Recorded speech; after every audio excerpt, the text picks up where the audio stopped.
안녕하세요. 대단히 반갑습니다. 숲비를 읽어주는 남자 자한형 이종수입니다. 이번 시간은 108번째 시간으로 말과 배라는 숲비를 읽어드리도록 하겠습니다. 통상 일본과 우리를 비교하는 것에 이런 것이 있었다. 일본 아니 동양 문화에 서양 문화에 대비되는 것이다. 칼과 여성의 문화라는 것이 일본 문화의 특성으로 손꼽히 볼 수 있다. 루스 베네딕트라는 인류학자가 쓴 국화와 칼이라는 것에서 일본 문화의 특징들을 세부적으로 묘사해 놓았다.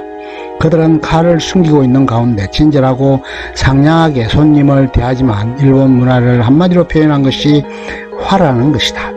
화합해야 한다는 것이고 실용적으로 융합해야 한다는 것이다. 결코 다른 사람에게 피해를 끼쳐서는 안 된다는 것이 어린 시절부터 몸에 배이게 가르친다. 한국 문화는 교차역 문화라고 한다. 문화가 유입되어 흘러가는 것이고 반면 일본은 종착역 문화라는 것이다. 결코 유입된 문화가 흘러나가지 않는다. 그곳에서 뿌리를 내리게 되고 융합되고 축적된다는 것이다. 한국 문화는 지정학적으로 중간에 위치해 있으므로 대외적인 침략의 긴장감을 갖게 있게 되고 그것으로 인해 보편주의가 지배하게 되는 것이다. 반면 일본은 대외적인 긴장감이라는 것이 없다. 자신들의 생존과 자족이 문제가 되면서 상대주의가 강하게 지배한다. 바깥에서 유입된 문화를 자기들 나름대로 요리하고 해석해서 새롭게 만든다. 신크리티즘이라고도 하여 혼합주의, 융합주의로 해석되는 것이다. 항상 부정성이 없다. 공정과 화해의 논리를 갖고 있는 것이 일본 문화의 특성이다. 한국의 경우에는 북과 남성 중심이고 모순과 부정이 중심이다. 원칙주의 내지 원리에 집중하게 되는 것이다. 상당히 주리론 쪽에 무게중심이 실리는 반면 일본은 주기론 쪽에 훨씬 더 무게를 두게 된다. 도울 김용옥의 논어 강의 중에 말과 배라는 것이 있다. 그가 얘기하는 것으로 우리는 말의 문화를 가지고 있는데 반하여 일본이라는 족속은 배의 문화를 가지고 있다는 것이다. 말이라는 것은 북쪽의 북방 문화이고 배의 문화는 남방의 문화의 전형이라는 것이다. 그런데 배라는 식물은 물의 문화이고 이는 남방 문화라는 것이다. 북방 문화는 유목민족의 피를 타고나는 것이고 기마민족성을 띈다는 것이다. 말이라는 것은 사람이 가고자 하는 방향을 지향하게 되고 배라는 것은 통상적으로 사람이 가고자 하는 방향으로 지향하지만 풍랑을 만나거나 극강상황이 되면 인위적으로 조작이라는 것이 불가능하다는 것이다. 말은 코스모스의 세계이고 배는 카오스의 세계라는 것이다. 말은 조화로운 질서의 세계인데 반하여 배의 문화라는 것은 무질서의 세계요 혼동의 세계라는 것이다. 말은 남성적이지만 배는 여성적이다. 말은 수평적이지만 배는 수직적이다. 말은 짝수를 좋아하고 오른쪽을 선호한다. 반면 배는 홀수를 선호하고 왼쪽을 좋아한다. 북방민족은 이독하면서 거주하고 고기와 밀을 먹는다고 한다. 반면 배의 사람들은 생선과 밥을 축식으로 한다는 것이다. 말의 문화는 육아적인데 반하여 배의 문화는 도가적이라는 것이다. 말의 문화에 익숙한 사람들은 왕도 갈아치우고 천명을 받든다는 미명 아래 혁명도 용인되고 정권의 바뀜도 용납된다는 것이다. 반면에 배의 문화에서는 오로지 북쪽만이 존재한다. 천황을 갈아치운다는 것은 상상할 수 없는 일이다.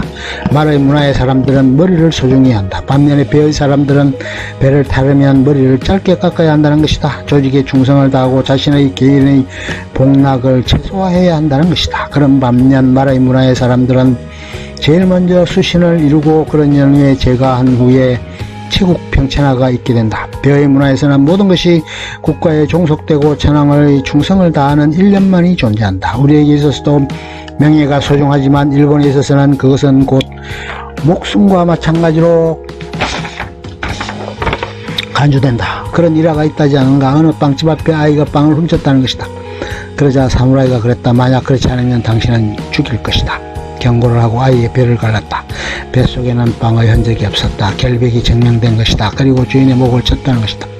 참으로 무서우리만큼 섬뜩한 일이 아닐 수 없다. 명예를 위해 목숨을 초계처럼 버리는 일면이 아닐까 한다. 한국의 경우에는 상당히 혈연 중심적이고 장자상속 위주로 되어져 있다. 또한 권력의 획득을 위해서는 과거라는 시험을 통과해야 했다. 그것은 바로 유교의 사서집주를 섭렵해야 하는 것을 의미했었다. 과거는 신분이나 계급에 상관없이 지식의 획득이 권력의 획득으로 이어질 수 있다는 것이 과거의 최대의 의미이다. 고려시대부터 지금까지 이어져 내려오고 있다. 우리 대학을 가보면 신입생들이 들어오면 엄청난 서클의 권유에 대한 유혹이 있다. 그러면 그들이 내세우는 슬로건은 엄청 거창하다. 예를 들면 세계평화연구회 같은 것이다. 반면 일본의 경우는 아주 구체적이고 세밀하고 세부적인 부분들에서 동아리를 형성한다. 우리와 달리 일본은 그런 혈연 중심의 사회나 조직이 형성되어 있는 것이 아니다. 그들이 생각하는 유교에서 인이라는 것도 그렇다. 해석은 간단하게 한다. 인이라는 사람 사이의 사랑이라고 해석한다. 구체적인 생활의 덕목으로 유교를 받아들인다. 즉 추상적이고 형이상학적인 부분에 대해서는 별로 관심이 없다. 제사도 지내지 않고 장자상속이라는 것도 당연히 없다. 일본을 지배한 것은 사무라이 즉 칼잡이들이 정치를 하고 사회의 중심축이었다. 그들이 수행하는 것은 전쟁이라는 것이고 그들이 지켜야 하는 것은 주군을 위해 절대복종과 충성이라는 것이 기본 철칙이었다. 가라는 것의 성계라든가 상속이라는 것도 양자를 세우거나 대립 사이에 의해 얼마든지 이루어질 수 있다는 유연한 사고를 보여준다. 200년 된 우동집이 있다는 것이다. 그러면 우리 상식으로는 대대로 가문을 통해서 상속이 이루어진 것이 아닐까 하지만 그것은 전혀 우리의 추측과는 판이하다는 것이다. 그것을 쇼군인 또는 초운인 중심의 체계라고 일컬어지는 것이다. 가문을 잇는 것이 아니라 가업을 이어가는 것으로 이해하고 그것은 직종에 종사하는 사람들 중에서 가장 우수한 직능인이 그 가업을 이어야 한다는 것이 그들의 생각인 것이다. 가라는 것은 이를 위한 협력체이지 사람을 위한 혈연적인 것이 아니라는 것이다. 명치윤이 미신이 1868년도에 이루어지고 동경대학이 설립되면서 일본에도 과거와 같은 시험제도가 도입된 것으로 짐작이 된다. 종교적으로도 신도, 불교, 유교가 혼재되어져 있다. 일본에서 기독교인이 2%가 안 된다고 한다. 그들은 사람이 태어나고 결혼하는 것은 신도식으로 한다. 그러나 공부하는 것이라든가 처세에 있어서는 유교식을 따른다. 그리고 죽을 때에는 불교식으로 한다는 것이다. 요즘의 추세로도 결혼도 기독교식으로 변해가고 있다고 한다. 성경에 보면 이런 얘기가 있다.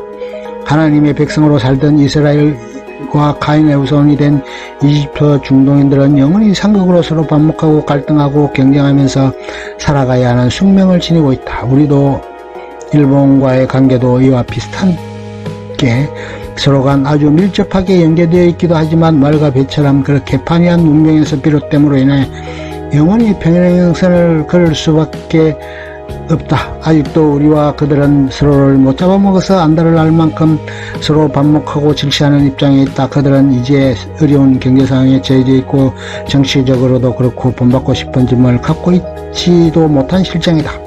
이제는 우리도 그들에게서 배우려는 시도를 거의 포기하고 있기도 하다. 아직도 일본어로서의 유학을 감행하기도 하지만 그것은 소수에 국한된다. 이제는 모두가 서구로 가고 있는 상황이다. 배와 말 그것은 여전히 융합될 수 없을 만큼 오랜 연륜을 가지고 있고 고유의 문명을 형성해 온 듯하다. 서로 존중하면서 각자의 문화를 구축해 갈 수밖에 없는 것이 한일 관계가 아닐까 한다. 끝. 좋으면 좋아요, 구독 눌러주세요. 감사합니다.